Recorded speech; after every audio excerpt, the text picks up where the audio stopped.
Did you know that one of the simplest things you can do for your car, quick oil change, simple maintenance, that's all you need. We're going to show you how to do it today. So in this video, I'm going to be using ramps, but if you can't get yourself a pair of ramps, highly recommend doing that. Safer, easier. If you can't, go into your owner manual, look it up on Google or something, and you can find your lift points. We're just going to drive right on up.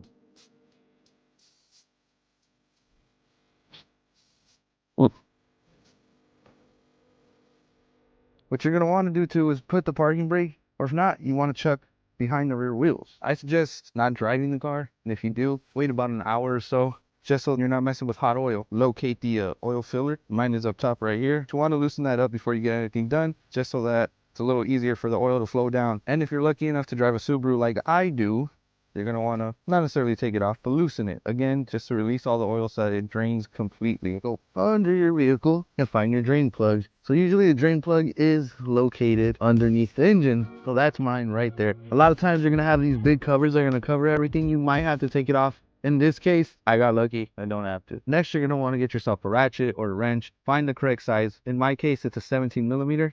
You're just going to want to pop that open. So we're going to put our oil catch can directly underneath it.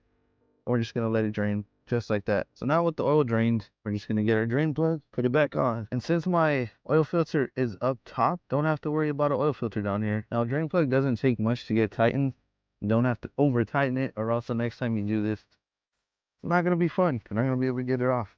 And like I said earlier, because my oil filter is on top, let's take it off.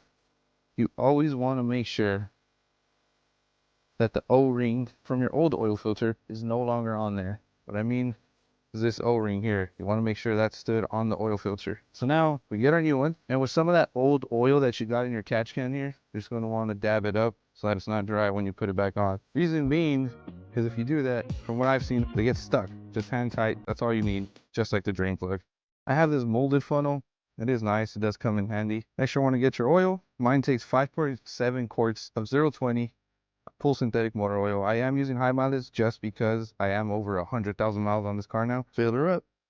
Once that's done, you're going to want to make sure your car is leveled. You're going to let it run for about 30 seconds so that you can get an accurate reading. Just like in the beginning, don't let the car run for too long because you don't want to be touching hot oil. The car back on the ground on a level surface, we can now accurately measure the engine oil. You can kind of see it, but on that second dot, the top one, on some cars it'll say fill, it'll have some hashed line. You just want it on the top part. So you want it here. One tool I did forget to mention that you're going to need is an oil filter wrench. These I found to be the best. As you can see, it's 6. You don't have to necessarily get this. You can use the plier, you can use the spider one, but I found that these have been the best for me. Again, oil change, it's the best thing you can do for your car. Get out there, get dirty. Catch you on the next one.